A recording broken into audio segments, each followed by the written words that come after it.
জোজে Moreno Real মাদ্রিদের সাথে ঠিক সেই কাজটাই করতেছে যেটা গত সিজনে শাভি আলোনসো এবং আরভেলো রিয়াল মাদ্রিদের সাথে করতে পারে নাই। জুড বেলিংহামের প্রপার ইউটিলাইজেশন। এছাড়াও রিয়াল মাদ্রিদের অ্যাটাকিং লাইন আপের যে তিনজন main player Jude Bellingham, Kylian Mbappe এবং ভিনিসিয়াস জুনিয়র, তাদেরকে এক সুতায় গাঁথা। হ্যাঁ, আমি জানি it is too early to say, এখনো মাত্র লা লিগার 2 ম্যাচ গেছে, বাট লা লিগার এই 2 ম্যাচের স্ট্যাট যদি লা লিগার গত সিজনের 38 ম্যাচের স্ট্যাটকে 50% কাভার আপ করে ফেলে, তখন আপনার আসলে বলতে সমস্যা কি যে it is a really good start from Real Madrid and Jose Mourinho. So আপনার এটা একসেপ্ট করে নিলেই পারেন, কোনো সমস্যা নেই, এটা যে একটা গুড স্টার্ট হয়েছে এটা আপনি বলতে পারেন। সো আজকের ভিডিওতে আমরা কথা বলবো রিয়াল মাদ্রিদের গত ম্যাচ, যেখানে তারা রিয়াল সোসিয়েদাদকে লিটারালি 4-1 গোলে বিধ্বস্ত করে দিছে, সেই ম্যাচ নিয়ে এবং সেই ম্যাচের কিছু পজিটিভ নেগেটিভ সাইড নিয়ে। এছাড়া আমরা কথা বলবো কিছু স্ট্যান্ডার্ড পারফরমেন্স এবং জোজে মরিনোর প্লে স্টাইলের গতকালকে একটা অসাধারণ সুন্দর কোয়ালিটি আমি দেখছি, সেটা নিয়েও কথা বলবো। সো এই ম্যাচ নিয়ে কথা বলতে গেলে সবার আগে কথা বলতে হবে কিলিয়ান এমবাপেকে নিয়ে। ম্যাচের 40, 60 এবং 80 এই 3 মিনিটে 3টা গোল করে লিটারালি হ্যাট্রিক কমপ্লিট করছে লা লিগার সেকেন্ড ম্যাচে কিলিয়ান এমবাপে। এবং বার্সেলোনার পর কিলিয়ান এমবাপের কিন্তু সবচেয়ে ফেভারিট অপোনেন্ট লা লিগার মধ্যে কিন্তু রিয়াল সোসিয়েদাদই। রিয়াল সোসিয়েদাদের এগেনস্টে বার্সেলোনার পর সবচেয়ে বেশি 10 গোল কিন্তু করছে সে, এবং রিয়াল সোসিয়েদাদের এগেনস্টে কিন্তু তার কনভার্সন রেট অনেক ভালো। সে এখন পর্যন্ত হয়তো 24টা শট নিয়েছে এবং তার মধ্যে কিন্তু 10টা গোল হয়ে গেছে। তার মানে বুঝতেছেন যে 42%-এর একটা কনভার্সন রেট নিয়ে কিন্তু কিলিয়ান এমবাপে রিয়াল সোসিয়েদাদের এগেনস্টে খেলে। সো এই ম্যাচে আমি কিলিয়ান এমবাপের কোনো ভুল ধরতে পারবো না, কারণ একটা প্লেয়ার, একটা ফরওয়ার্ড যদি হ্যাট্রিক কমপ্লিট করে ফেলে, তখন আপনার আসলে তার ভুল ধরার মতো কোনো জায়গা থাকে না। সো আমরা তাকে নিয়ে কথা বেশি বলবো না, বাট কথা বলতে হবে ভিনিসিয়াসকে নিয়ে। ভিনিসিয়াসের ফার্স্ট হাফ, ভিনিসিয়াসের সেকেন্ড হাফ, এই দুইটা হাফের মাঝখানে কিন্তু আমার কাছে মনে হচ্ছে যে টোটালি ডিফারেন্ট দুইটা মানুষকে আমি দেখছি। ফার্স্ট হাফে ভিনিসিয়াস ভালো খেলছে, আমি বলবো না যে খারাপ খেলছে, বাট ভিনিসিয়াসের থেকে রিয়াল মাদ্রিদের এবং নিউট্রাল ফুটবল ফ্যানরা যেটা এক্সপেক্ট করে সেটা কিন্তু সে ডেলিভার করতে পারে না। ফার্স্ট হাফে আমার কাছে তাকে অনেক বেশি অফ মনে হয়েছে। একদম অফ সেটা বলবো না, বাট সে রান নিচ্ছিল, সব কিছু করতেছিল, বাট ওই যে গোল হওয়া সেটা কিন্তু সে করতে পারতেছিল না। বারবার কেন জানি তার মধ্যে একটা শেকিনেস, একটা লেজিনেস আমরা দেখতে পাচ্ছিলাম, যেটা গত ম্যাচে আমরা দেখছিলাম। কিন্তু সেকেন্ড হাফ আসতে আসতে জোজে মরিনো তার কানের ভিতর কি বলছে উই ডোন্ট নো, ওই ড্রেসিং রুমের কাহিনীর মতো, বাট কিছু একটা বলছে তাকে, যেটার পর সেকেন্ড হাফে আমি তাকে ডিফারেন্ট একটা প্লেয়ার হিসেবে দেখছি। হি ওয়াজ মোর ইনভলভড ইন দ্য গেম। সে বেশ ভালোভাবে লিঙ্ক আপ করার ট্রাই করতেছিল এবং লাস্ট থেকে জুড বেলিংহামের অ্যাসিস্ট থেকে সে কিন্তু একটা গোলও করছে। সো ওভারঅল ভিনিসিয়াসের সেকেন্ড হাফের পারফরমেন্স আমার কাছে যতটা অ্যাট্রাক্টিং লাগছে, ফার্স্ট হাফে আমার কাছে ততটা লাগে নাই। সো আমি তাকে এখনও ওই লেভেলে এখনও আমি দেখি নাই বলে আমি মনে করতেছি। বাট যার একটা রিডেমশন আর্ক চলে আসছে সেটা হচ্ছে জুড বেলিংহাম। জুড বেলিংহামকে গত ম্যাচে ঠিক আছে এমবাপে 3 গোল করছে, বাট আমার কাছে গত ম্যাচে সবচেয়ে ইম্পর্টেন্ট এবং সবচেয়ে সারপ্রাইজিং প্লেয়ার মনে হয়েছে জুড বেলিংহামকে। যেমনটা বলছিলাম যে গত সিজনে কিন্তু আমরা দেখছিলাম যে শাভি আলোনসো এবং আরভেলোর আন্ডারে জুড বেলিংহাম অনেকটা পিছিয়ে এসে খেলতো, যার কারণে তার যে ট্রেড, তার যে কোয়ালিটি, সেটা কিন্তু আমরা দেখতে পাইতাম না। আনচেলত্তি যখন তাকে খেলাইতো তখন কিন্তু তিনি তাকে অনেক বেশি আগায় যেতে তিনি মোটিভেট করতেন, অনেক বেশি আপফ্রন্ট গিয়ে কিন্তু জুড বেলিংহাম তখন খেলতো। কিন্তু গত সিজনে আমরা দেখলাম যে তাকে অনেক বেশি বিহাইন্ডে আসতে হইতো। বাট জোজে মরিনো তার অ্যাকচুয়াল গুণটা ধরতে পারছে এবং তাকে অনেক বেশি মোটিভেট করতেছে সামনে গিয়ে খেলার জন্য, এবং লিগের দ্বিতীয় ম্যাচে এসেই কিন্তু সে 2টা অ্যাসিস্ট করে ফেলছে। গত সিজনের 38 ম্যাচে জুড বেলিংহামের অ্যাসিস্ট ছিল মাত্র 4টা, এবং এই সিজনের 2 ম্যাচের মধ্যে তার অলরেডি 2টা অ্যাসিস্ট চলে আসছে। এখন এই 2 অ্যাসিস্ট, এক ম্যাচে 2 অ্যাসিস্ট কিন্তু এটা তার প্রথমবার না, এর আগেও 4বার সে করছে। এটা নিয়ে 4বার তার এক ম্যাচে 2 অ্যাসিস্ট করেছিল। বাট এই 2 অ্যাসিস্টের মধ্যে সবচেয়ে মজার কাহিনী হচ্ছে এই 2টা অ্যাসিস্ট ছিল, একটা ছিল ভিনিসিয়াসের জন্য, একটা ছিল এমবাপের জন্য। তার রিয়াল মাদ্রিদের ক্যারিয়ারের এই প্রথমবার তার 2টা অ্যাসিস্ট হয়েছে, এবং 2টা অ্যাসিস্টের একটা ছিল এমবাপে, একটা ছিল ভিনিসিয়াসের জন্য।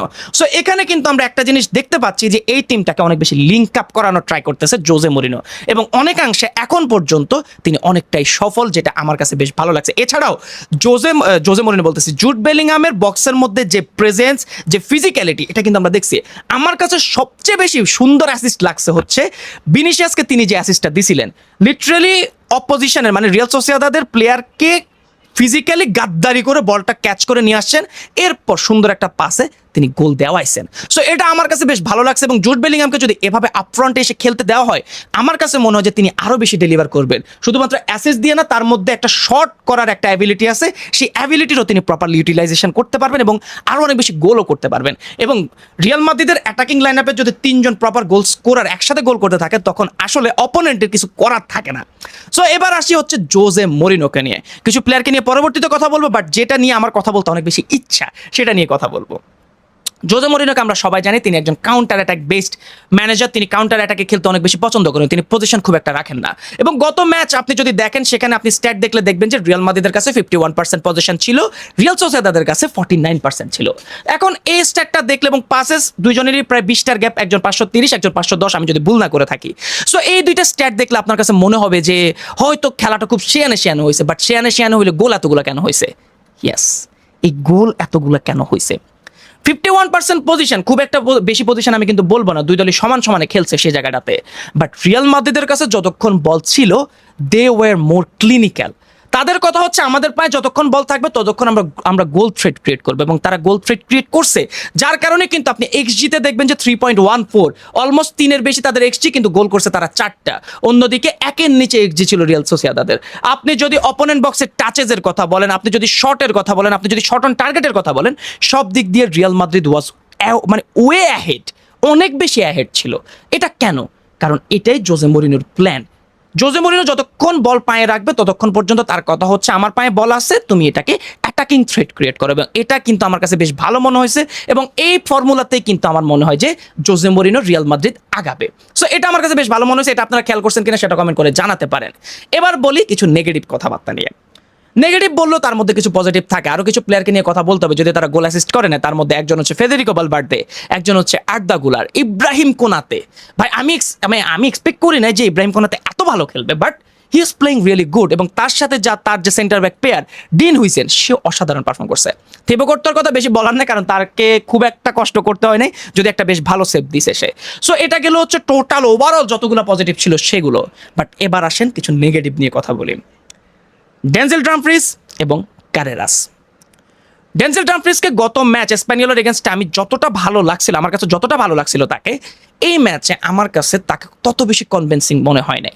এখন অনেকে এটা বলতেছে যে জোজে মরিনো তার উপর একটু বেশি প্রেশার ক্রিয়েট করতেছে, এবং আমার কাছে মনে হয় যে তাকে আসলে একটু বেশি প্রেশারাইজ করা হচ্ছে।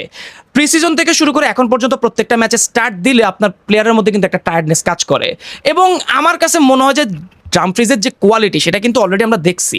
তার একটা কোয়ালিটি আছে, সে সুন্দরভাবে অ্যাটাকে যেতে পারে, আবার ট্র্যাক ব্যাক করতে পারে, তারপর তার পাসেসগুলো হয় ভালো। বাট গত ম্যাচে আমার কাছে এই জিনিসগুলো মিসিং লাগছে। সে অ্যাটাক ডিফেন্ড দুইটাই করতেছে, বাট তার যে ক্লিনিক্যালনেস সেটার মধ্যে কিন্তু একটা আমরা অভাব দেখছি। তার ফাইনাল থার্ডে গিয়ে পাসেসগুলো ঠিকভাবে আমার কাছে মনে হচ্ছিল না, প্লাস ট্র্যাক ব্যাক করতে সে অনেক বেশি সমস্যায় পড়তেছিল। কারেরাসের ক্ষেত্রেও সেম, সে কিছু পাসেস দিচ্ছিল আমার কাছে, ঠিক আছে মনে হয়েছে, বাট আমার কাছে মনে হয় যে ওই জায়গাটাতে পার্মানেন্টলি স্টার্টিং 11-এর জায়গায় নিয়ে নিবে লাস্টলি কুকুরিয়াকে আসলে ব্যাকআপ হিসেবে না, তাকে স্টার্টার হিসেবে আনা হচ্ছিল। বাট অ্যাকচুয়ালি আমার কাছে মনে হচ্ছে যে কারেরাস এই পজিশনটা নিয়ে ফাইট করবে, বাট গত ম্যাচে আমার কাছে তার ফাইটিংটা যথেষ্ট কনভিন্সিং লাগে নাই। এছাড়াও আপনি মানেন না মানেন, আমার কথা ভালো লাগে বা লাগুক বা না লাগুক, রিয়াল মাদ্রিদের মিডফিল্ডটাকে এখনও আমার কাছে ওইভাবে জেলাপ মনে হচ্ছে না, ওইভাবে কনভিন্সিং মনে হচ্ছে না। এখন আপনি আমাকে এই কথাটার জন্য গালি দিতে পারেন, বাট গতকালকে ফার্নান্ডো সিলভা ওকিশ পারফরমেন্স করছে, ওকিশ পারফরমেন্স তার ছিল, বাট রিয়াল মাদ্রিদ তাদের মিডফিল্ড থেকে যেটা এক্সপেক্ট করে সেটা কি সে ডেলিভার করতে পারতেছে? এছাড়াও তার যে দুই সঙ্গী সাথী তারা কি ডেলিভার করতে পারতেছে? ভালভার্দের কালকে ডিফেন্সিভ অ্যাপ্রোচ বেশ ভালো ছিল, বাট আমার মতে ওই জায়গাটাতে এখনো মিসিং পাজেল আছে, এবং আমরা জুবিমেন্ডির সাথে রিয়াল মাদ্রিদের একটা লিঙ্ক আপের কথা শুনতেছি, যদি আমি এটা থেকে এখনো পর্যন্ত শিওর না, বাট ওইটা যদি হয় তখন কিন্তু আমরা বলতে পারবো যে রিয়াল মাদ্রিদ সব দিক দিয়ে সলিড, এবং তারা 16 নম্বর ইউসিএল এর জন্য বেশ ভালোভাবে আগাইতে পারবে। এখনো তারা আগাচ্ছে, তাদের যে স্কোয়াড ভাই, ইট is a dangerous squad. But ওই যে মিডফিল্ড একটা পজিশনের একটা ঝামেলা, একটা ডেস্ট্রয়ারের অভাব, একটা মানে এটার কি বলে ডিফেন্সিভ মিডে এসে একটা পিভট পজিশন থেকে বল প্লেয়ারের অভাব, ওই জিনিসগুলো আসলে অভাব দেখা যায়। সো ওভারঅল আমার কাছে গতকালকে সবচেয়ে বেশি স্ট্যান্ডার্ড পারফর্মার মনে হয়েছে জুড বেলিংহামকে। এমবাপে 3 গোল দিছে, আমি জানি এমবাপে সবসময় গোল দেয়, এখনও গোল দিছে, হ্যাট্রিক করছে, বাট আমার কথা হচ্ছে জুড বেলিংহামের যে রিডেমশনটা হয়েছে সেটা কিন্তু আমার কাছে বেশ ভালো লাগছে। এবং একটা কথা আপনাদেরকে জানাই দিই, ইনফরমেশনটা মাত্র মাথায় আসছে, জোজে মরিনোর গতকালকে কিন্তু আবার লা লিগাতে মানে সান্তিয়াগো বার্নাবিউতে ডেবিউ হয়েছে। এর আগের টেনিওরে সে যখন রিয়াল মাদ্রিদের হয়ে সান্তিয়াগো বার্নাবিউতে লাস্ট ম্যাচ খেলছিল, সেখানে তার দল ওসাসুনার এগেনস্টে 4-2 গোলে জিতছিল। এবং সে যখন আবার সান্তিয়াগো বার্নাবিউতে ব্যাক করছে এবং প্রথম ম্যাচ খেলছে, সেখানেও কিন্তু তার দল 4-1 গোলে জিতছে। তার মানে লাস্ট ম্যাচও 4 গোল, এই ম্যাচেও 4 গোল। এটা আমার কাছে মজার মনে হয়েছে, তা আপনাদেরকে জানাই দিলাম। সো ওভারঅল আমি আমার কথা বলছি, আপনারা আপনাদের বেস্ট প্লেয়ার কাকে মনে হয়েছে সেটা কমেন্ট করে জানাতে পারেন, এবং পরবর্তী ভিডিও পর্যন্ত সবাই ভালো থাকবেন, সুস্থ থাকবেন। সবাইকে আসসালামু আলাইকুম।